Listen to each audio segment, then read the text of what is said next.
Alright, so we finally come back around to the movie that sort of started this whole thing where, as I mentioned in the Into the Woods video, I saw this when it came out in December of 2009, like right in the middle of the Oscar season.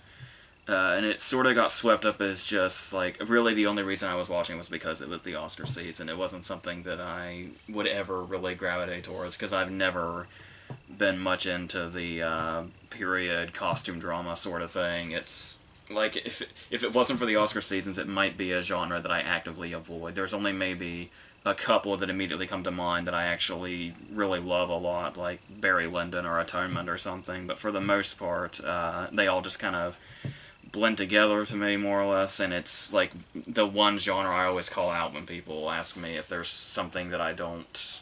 I mean, obviously I try to see as many things as I can, but as I said, if I could axe one genre in its entirety, like saving maybe two or three, it would probably be the period costume drama, whatever.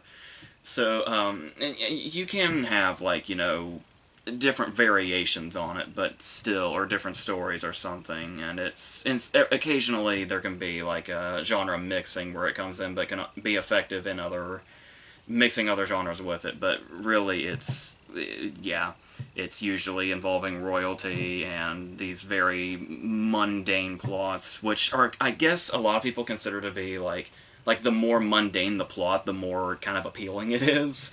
And I can kind of get that, especially with certain movies, sort of like the James Ivory movies, the Merchant Ivory movies, but I struggle. I really struggle with this. So, I was dreading a little bit when I decided to do this segment because I knew the Young Victoria would be finding its way back into my life. So, so to start off, the first thing that's interesting about it is that the director is somebody that I didn't know at the time, that I definitely do now.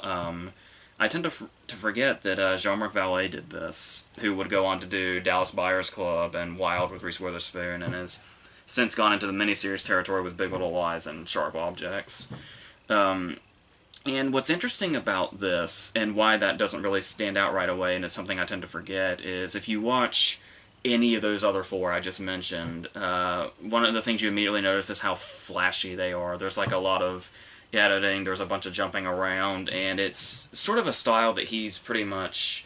It's one of those styles that you can pretty much identify without knowing that it's him. Like if you go in not knowing it's his project, if you just look at it, you can tell. But that's not the way this movie looks at all. Like, you would never be able to tell. But he still handled it in a certain way. There's sort of a balancing act that has to go on here a bit, even if it does seem, like generic period drama on the surface. And when it starts off, we're quickly introduced to her. We go through the backstory, like, very quickly, to when she's a child, to when she's only... I want to say Blunt was like 25 or 26 when this came out, but she's playing 17 and 18, more or less. Which she does pretty believably, so as soon as we make that transition, it's not really jarring, as it probably could have been with an actress that sort of had a bit more seasoned look to her. She very much comes off as the sort of... I struggle to say naive, but she doesn't...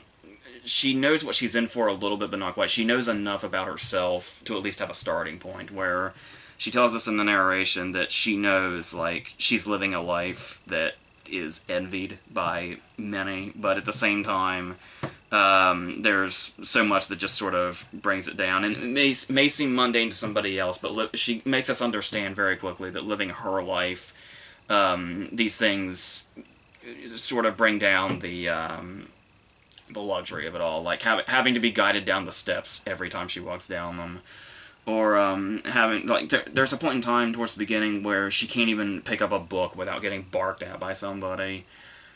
And most of all, she's got Mark Strong in her life, and of course, this is 2009, so from about 2009 to 2011, it was always, if Mark Strong is in your movie, if you need a villain of any kind whatsoever, Mark Strong will help you out.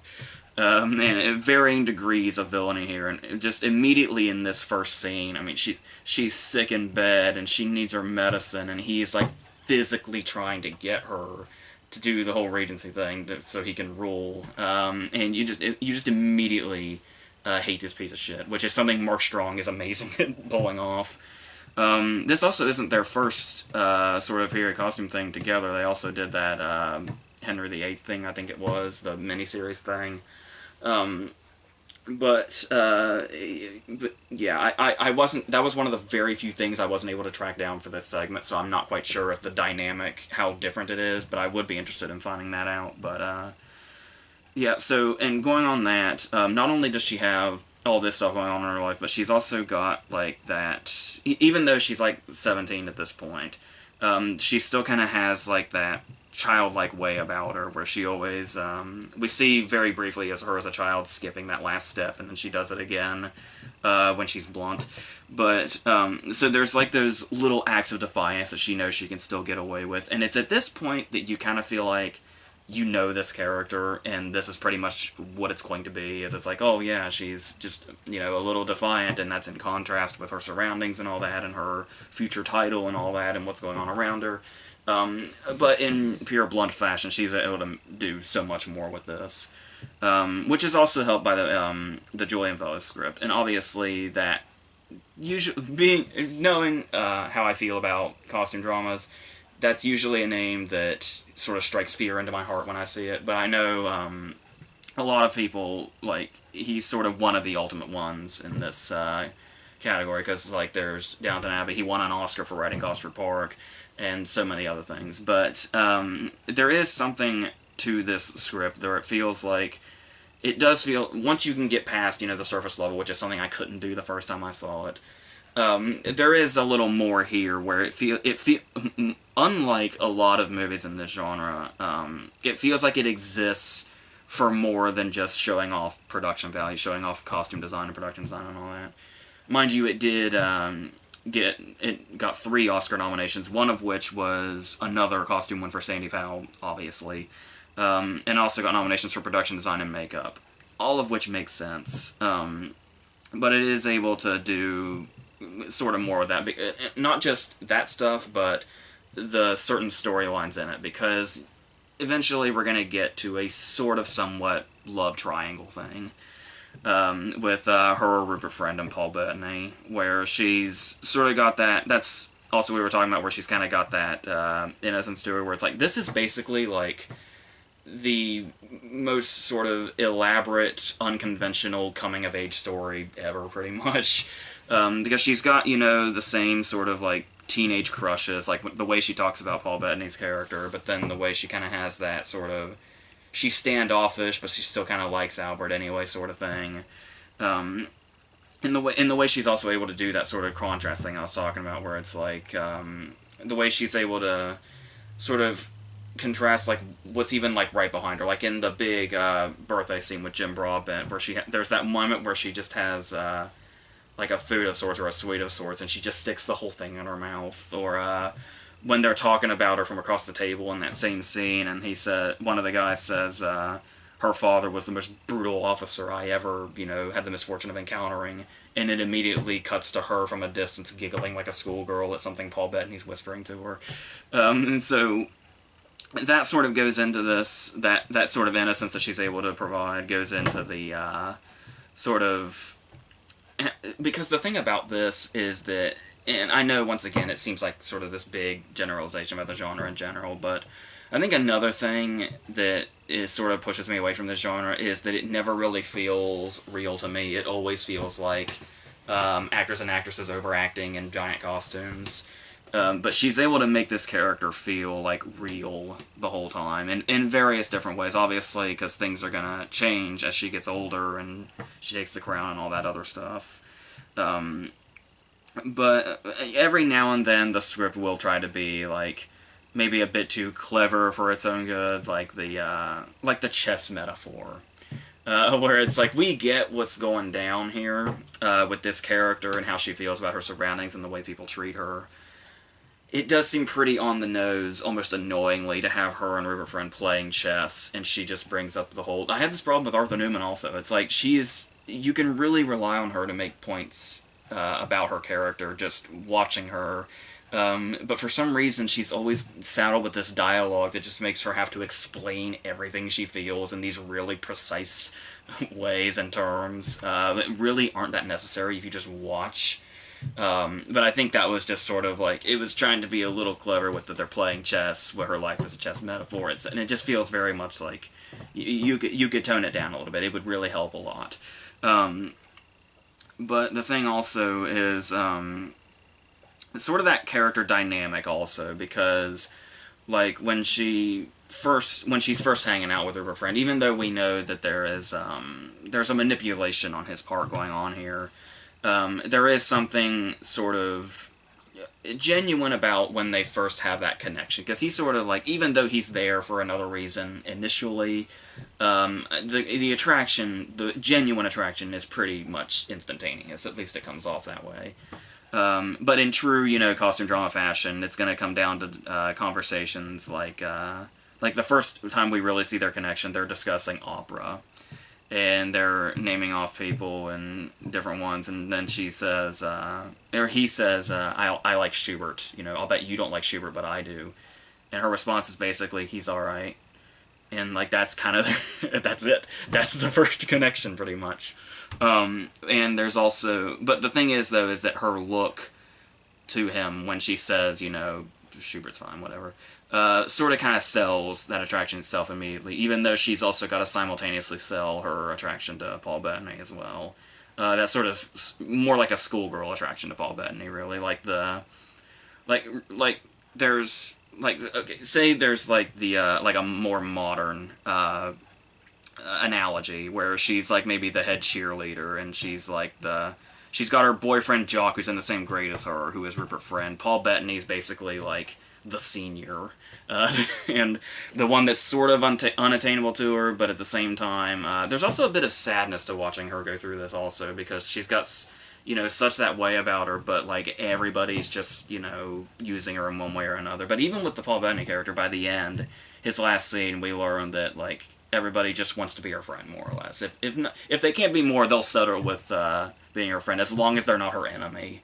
And not necessarily just because that would be, bad in many ways, but just from a human standpoint, which is really nice also. So, and the thing I was talking about with that love triangle is it is smarter than the term love triangle would probably make you think. The way they handle it, like the way Bettany sort of takes hold of her is done in a more subtle way than you probably expect, and the way, like, her connection with Albert, and the way they do it more or less as pen pals for a while, but it is like it feels real in the sense of how he feels so close to her, but at the same time he's so distant, is played up really nicely.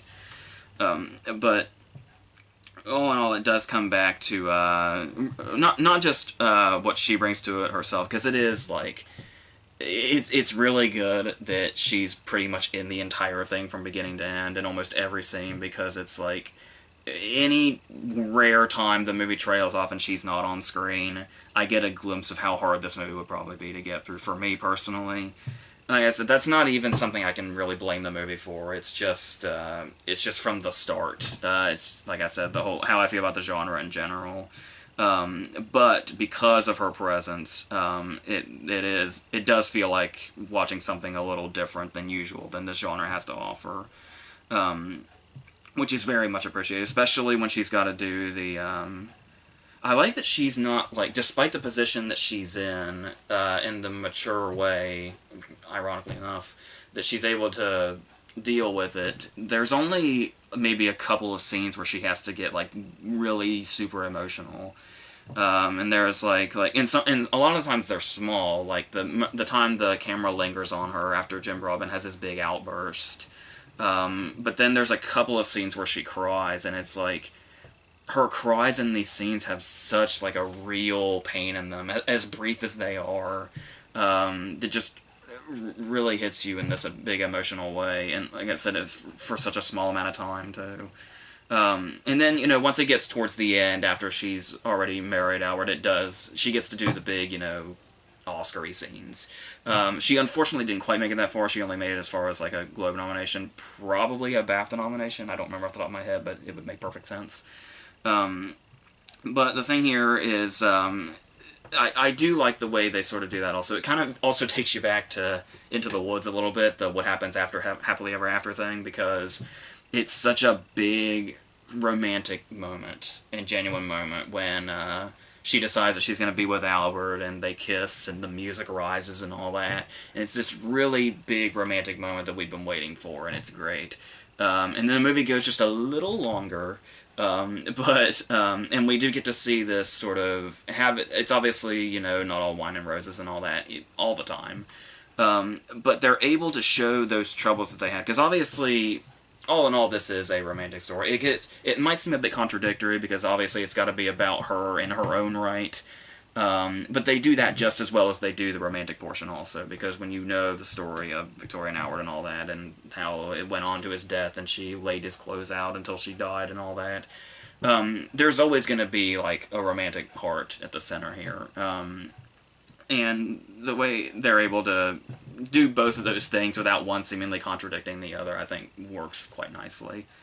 And because you do have, like, where was I going with this now? The way that, like, they don't really, they really probably could have turned Albert into a character that was sort of like, when he basically defies her intentionally and all that, or when he basically, the scene where she has to blow up because he's basically treating her like she's anything but the queen, and they really could have turned that into a lot of melodrama. But it lasts just long enough to where it doesn't overstay its welcome and makes its point nicely. And I think her performance definitely has a lot to do with how much it feels. It can feel big and emotional, but also reined in at the same time, which is amazing. The way she can just do so many different things with one character, as we've been talking about the past 10 or so videos, or 11, it's amazing how she's able to take these really sort of these characters that seem like they're very surface level, but there's like so much complexity in what she has to juggle back and forth in order to make them feel as real as they do, especially in a movie like this where it could have just been all, over the top, melodrama and yelling and all that, but yeah, it does feel really reined in at the same time. Maybe somewhat to a fault, like maybe sometimes it doesn't quite feel big enough or passionate enough, but at the same time, and that, I think that also has to do with how they were able to confine this to an hour and 45-minute runtime, when it seems like it might seem a bit rushed, everything that happens after she marries Albert, because it's in that short time frame and it seems like there's so much ground they're covering. But I do think it's definitely better off condensed the way that it is. If this were something like Scorsese's a producer on it, so that makes me think, like, if this was more like The Age of Innocence, it might be like, it like have the amount of time that The Age of Innocence had, and like, because I think it's like, what, 2:15 or something. That probably would have, dragging the movie out another half an hour probably would not have done it any favors. Though an extra half hour of her in this performance alone may have been worth it, the movie itself, the story probably would have faltered a little bit. So yeah, and of course it's got a lot of different characters. Like, you got characters you can fall in love with, like Blunt. You've got characters you can hate with every ounce of your being, like Mark Strong. You got people like Jim Broadbent, who specializes in making, big impressions out of small screen time. You even got characters like Miranda Richardson, who can, like, she's also one of those characters where it seems like that character's pretty much here just to serve that purpose, but more so in the second half. She does get to have more, like, we start to kind of see a real sort of side to her and not just be, the mother just lets this happen. Yeah, so obviously, it's never going to be a movie that I like, like, if I'm going to choose something just at random, any sort of period drama would probably be in the back of that catalog. But even so, like I said, really, mainly it's her that really brings it to life, especially like I said, really the juggling she has to do, because it also could have been a bunch of things that it's not. Like, it could have been, like, really sort of stiff, and it's not. Or it could have been with her sort of being,